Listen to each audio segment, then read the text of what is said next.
नमस्कार दोस्तों, कैसे हैं आप सब। आशा करता हूं कि आप स्वस्थ एवं बहुत अच्छे होंगे। तो दोस्तों, रेलवे ग्रुप डी भर्ती के लिए जो कि लाखों बच्चों का जो फॉर्म है वो रिजेक्ट हो सकता है, क्योंकि दोस्तों फॉर्म भरने में 7 बड़ी मिस्टेक कर रहे हैं लाखों बच्चे। तो दोस्तों वो 7 कौन कौन से मिस्टेक कर रहे हैं आगे हम इस वीडियो में डिटेल में बताएंगे। दोस्तों, अगर आप अभी तक फॉर्म नहीं अप्लाई किए हैं, अगर आप चाह रहे हैं कि इस बार भर्ती हो जाए, तो इन सभी पॉइंट के बारे में आप विशेष करके ध्यान देंगे फॉर्म भरते टाइम, और नहीं तो दोस्तों आपका अभी फॉर्म रिजेक्ट हो सकता है। संपूर्ण डिटेल में बताएंगे इन सभी पॉइंट के बारे में। तो दोस्तों, किन किन पॉइंट पर बच्चे मिस्टेक कर रहे हैं जिस कारण से उनका जो फॉर्म है वो रिजेक्ट हो सकता है। दोस्तों, हम 7 पॉइंट लिखे हैं, जैसे कि फॉर्म भरते समय इन बातों पर ध्यान रखें। पहला जो बच्चे मिस्टेक कर रहे हैं वह है दोस्तों आरआरबी जोन को चूज करने में। अब दोस्तों, जिस भी जोन में सबसे ज्यादा वैकेंसी है उस जोन में लाखों बच्चे पहले फॉर्म अप्लाई कर देते हैं आंख मूंद के। ये पहला मिस्टेक करते हैं।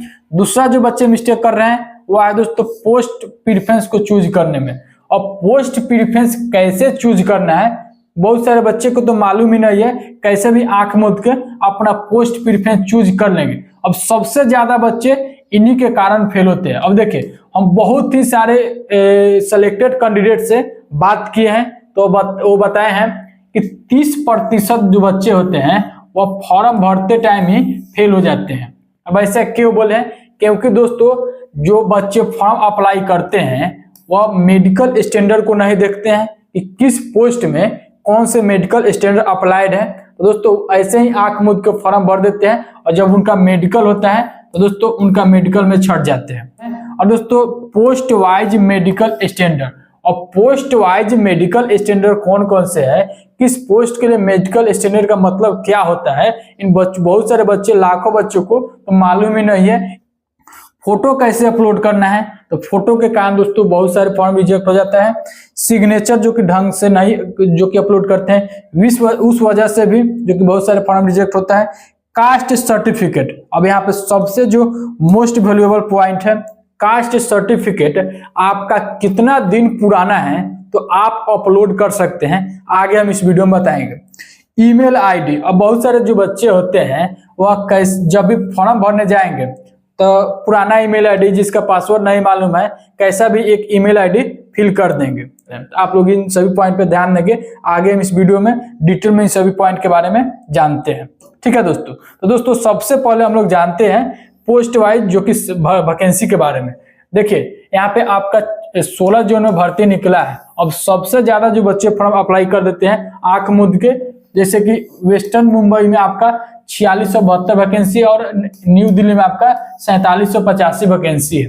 तो सबसे ज्यादा पोस्ट देखेंगे उसी में बच्चे फॉर्म अप्लाई कर देते हैं। पहला मिस्टेक तो ये करते हैं क्योंकि दोस्तों बहुत सारे बच्चे को मालूम ही नहीं रहता है कि हम किस जोन में फॉर्म अप्लाई करें। तो दोस्तों अगर आपका जो कि तैयारी ठीक ठाक से है तो आप दोस्तों हाईएस्ट वैकेंसी वाले जोन में फॉर्म अप्लाई कर सकते हैं, और नहीं तो दोस्तों अगर आपका तैयारी मीडियम्स में है तो आप दोस्तों एक अच्छे सा जोन चुनेंगे प्रीवियस ईयर कट ऑफ को देखते हुए, उसके बाद दोस्तों आप अपना फॉर्म अप्लाई करेंगे। यह जोन चुनने का तरीका है। अब दोस्तों हम आपको बताते हैं कि 7 हाईएस्ट कट ऑफ जो कि वैकेंसी वाला जो जोन है आपका, यह है आपका जो कि पहला है न्यू दिल्ली जोन। अब न्यू दिल्ली जोन में आपका 4785 वैकेंसी है। और वही दोस्तों बात करते हैं सेकंड में, तो वेस्टर्न मुंबई जोन में आपका 4672 वैकेंसी है। अब दोस्तों अगले जो आपका हाईएस्ट वैकेंसी है सेंट्रल मुंबई में आपका 3244 वैकेंसी है। चेन्नई में आपका 2694 वैकेंसी है। गुवाहाटी में 2048 वैकेंसी है। प्रयागराज में आपका 2020 वैकेंसी है। ईस्टर्न कोलकाता में आपका 1817 वैकेंसी है। इसमें आपका सभी जोन जो कि हाईएस्ट कट ऑफ वाला जोन है, अगर आपका तैयारी अच्छे से है, ठीक ठाक से है, तो दोस्तों आप इन सभी जोन में फॉर्म अप्लाई कर सकते हैं। तो दोस्तों अगर आपका तैयारी अगर मीडियम ढंग में है तो दोस्तों आप गुवाहाटी जोन को चूज कर सकते हैं, क्योंकि प्रीवियस भर्ती के बारे में बात करें 2019 में तो गुवाहाटी जोन में आपका लगभग 2900 वैकेंसी था, और 2900 वैकेंसी के साथ लगभग यहाँ का 60 कट ऑफ गया था। और दोस्तों 2025 में जो कि 6 साल बाद भर्ती निकला है तो आपका 2048 वैकेंसी है, तो वैकेंसी यहाँ पे 2019 की अपेक्षा ठीक ठाक रहा है। ठीक है, तो दोस्तों अगर आपका तैयारी अच्छे से है तो आप इन सभी जोन में अप्लाई कर सकते हैं, नहीं तो दोस्तों आप प्रीवियस ईयर के कट ऑफ को देख के फिर दोस्तों आप फॉर्म अप्लाई करेंगे। अब दोस्तों सबसे मेन पॉइंट पे बात करते हैं पोस्ट प्रीफरेंस के बारे में कि पोस्ट प्रीफरेंस कैसे चूज करेंगे, क्योंकि जो बहुत सारे जो बच्चे होते हैं वो पोस्ट प्रीफरेंस चूज करने में ही गलती कर देते हैं। पॉइंट 1 का जो पोस्ट है इसमें A2 आपका मेडिकल है, तो A2 मेडिकल के साथ आपका प्रॉपर आंख होना चाहिए, किसी भी प्रकार का चश्मा नहीं पहनना चाहिए, आपका धुंधला नहीं दिखना चाहिए, आपका प्रॉपर आइज होना चाहिए जो कि 6x6 का आपको चेक किया जाएगा। तो 6 मीटर तक आपको एक कलर विजन का भी चेक होता है, तो आप लोग देख लेंगे। अगर आपका मेडिकल ठीक ठाक है तो आप लोग A2 पोस्ट वाले पोस्ट प्रीफरेंस फिल करेंगे। अगर आपका मेडिकल मीडियम में है तो आप B1 वाला पोस्ट चूज करेंगे। अगर आप चश्मा लगाए हैं तो आप C1 वाला पोस्ट जो अपना पोस्ट प्रीफरेंस भरेंगे, क्योंकि सबसे ज्यादा बच्चे इसी में रिजेक्ट होते हैं अपना मेडिकल में ही, क्योंकि आपका जो ग्रुप डी में सबसे ज्यादा जो चेक होता है वह आपका आइस का ही चेक होता है, यानी कि आंखों का ही जांच होता है, आपका मेन मेडिकल होता है। तो आप लोग जब भी फॉर्म और पोस्ट प्रीफरेंस चूज करेंगे तो आप जो कि मेडिकल के आधार पर ही आप अपना पोस्ट प्रीफरेंस जो कि चूज करेंगे।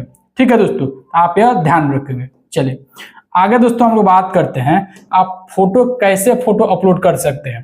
तो देखिए जब भी आप फोटो भर्ती के लिए अप्लाई करेंगे रेलवे ग्रुप डी के लिए, आप फोटो अपलोड करेंगे तो आपका बैकग्राउंड जो होना चाहिए, आपका बैकग्राउंड आपका व्हाइट होना चाहिए, बैकग्राउंड व्हाइट होना चाहिए। आपका फोटो में चश्मा नहीं होना चाहिए, आप चश्मा लगा करके फोटो चश्मा वाला फोटो नहीं अपलोड करेंगे।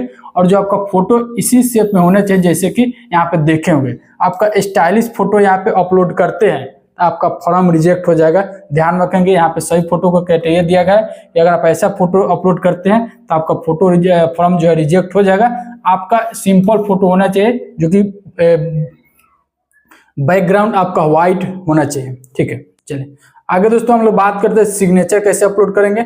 देखिए सिग्नेचर अपलोड करने का जो तरीका है वो आपका ऐसे जो कि होना चाहिए रनिंग में, जैसे कि आपका नाम अमित है तो AMIT, आपका ऐसे रनिंग में आपका सिग्नेचर होना चाहिए।